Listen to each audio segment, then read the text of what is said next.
আজকে রাজকুমারদা কাহিনী সাপ বাচ্চা ধরে আনি করে এরকম আঙুলে নিয়ে মজা করবে। আর এদিকে মিস্ত্রি সকাল সকাল আর গার্লফ্রেন্ডের সঙ্গে ঝগড়া লাগিয়ে আসে করে ট্র্যাকটাকে খুলে দুখানা করবে কোনো জীবনে ভাবছিল না বাকুড়া। তাহলে চলো করে আজকে চেংড়া ফাটা মিনি ব্লগটা প্রথম নিয়ে শুরু করা যায়। সকালে ঘুমায় উঠে যৌতুক টাকা কিনা ব্রাশটা অল্প কোলগেট লাগাইনি, জল খাওয়াতে আসতে ছিল না, সালা কলটা ঠুঙ্গাই করে কোলগেটটা পড়ে গেল। ব্রাশটাকে অল্প জল খাওয়াই করে আসেন, দেখছি না মিস্ত্রিরা ভোর নো আসি কাজে লাগিয়েছে, মনে হচ্ছে ওর গার্লফ্রেন্ডের মাকে যৌতুক ফতুক দিবে টাকার দরকার। তারপরে হালকা একটু বকচুদি করতে করতে লোকাল হাইটে ধরে হাঁটে হাঁটি চলে গেলেন বৌদির দোকান নাস্তা করতে। বৌদির দোকানও একটা বিস্কুট, একটা নিমকি আর একটা লাড্ডু নিয়ে করে খাই লোকাল হাইটে ধরে বকচুদি করতে করতে আরেকবার চলে গেলেন কারখানাকে পৌঁছে স্কুল ড্রেসটা লাগিয়ে গরু বাগালি করতে আসেন, দেখছেন না তো কাকা দুষ্টু আর রাজকুমারদা আগে গরু বাগালি করতে পৌঁছে গিয়েছে। তারপরে রাজকুমারদা কাঠের খঙর মগন্ন কনখানো একটা হললিয়া বাচ্চাকে ধরিয়ে আঙুলে বেঁধাই করে সব লোককে ডরা করাচ্ছে। রাজকুমারদার ভেলকি দেখিনি করে আমিও চার মার লাগ গেলেন সিলার মারতে ডাইনিং টেবিলটাই। সিলার মারাটা কমপ্লিট হয়ে যেতে মুখে আতঙ্কবাদী মতন গামছা বাঁধি করে মহলম লাগা স্টাইলে পুরো ডাইনিং টেবিলটাই পুটিং করতে লাগ গেলেন। পুটিং করে সেরাতে সেরাতে লেট হয়ে গেছিল, সব লোক আগে আমার নসিং খাই নিয়েছিল, তাই আমি আর লেট নিয়ে চার মার আইলি নিয়ে বাসম খাতে বসে গেলেন। ভেড়ো ভাজা আলু চটকা আর এক বাটি ভুজা দিয়ে সেই লেভেলে সারাতে লাগ গেলেন।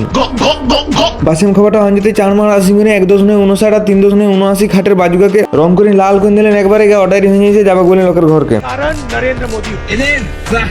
পুটিং করাটা শেষ করে ঘুষি ঘুষা একদম চকাই দিয়ে করে গালা মারতে লাগিয়ে গেলেন ডাইনিং টেবিলটাই। গালা মারাটা কমপ্লিট হয়ে যেতে নদীকে আসেন করে সেই লেভেলে শার্টটা চালাই করে সাঁতরি সাঁতরি গাটা ধুয়ে নিলেন। গা ধোয়াটা হয়ে যেতে চার মার আসেন করে এক থালা ভাত, তার সঙ্গে এক টুকরা মাছ আর মাছের মাথার সঙ্গে ভেড়ো আলুর ঘেন্ডটা দিয়ে সেই লেভেলে সারাতে লাগিয়ে গেলেন। ভাত খাবারটা হয়ে যেতে গোপালদার সঙ্গে চলে গেলেন মুকুন্দপুর মার্কেট, কারণ কালকে যে 6 পকেটের বেগিটা আনিয়েছিলেন ওটার কমরটা টাইট হয়ে যায়, ওই জন্য ওটাকে ফেরত দিয়ে একটা নতুন আনবো। তারপরে মুকুন্দপুরের লোকাল হাইটে ধরে গেলেন কলিযুগের দ্রৌপদী দুর্গা সরস্বতীকে দেখতে দেখতে চলে গেলেন দোকানকে।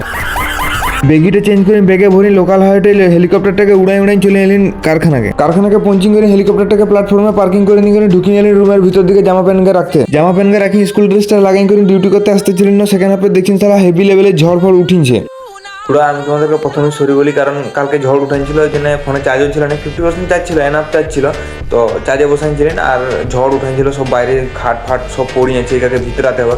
আর আমি যদি বলি ক্যামেরা ধরতে, ক্যামেরা কি কেউ ধরে নেবে না, আর মালিকও এখন বকাবকি করবে, সেই জন্য আর কাউকে ফোর্স করলি না যে আমার ভিডিও করে নেয়। তো ভিডিওটা এইখান পর্যন্তই ছিল, তো তোমাদের ক্ষমা করে দেয় ছোটো ভাই মনে করেন, কোনো চাপ নেই। এরপরে আরও ভিডিও আসবে, টেনশন নেওয়ার দোকানে আমি চ্যানেল ফাটা ভিডিও আনবো।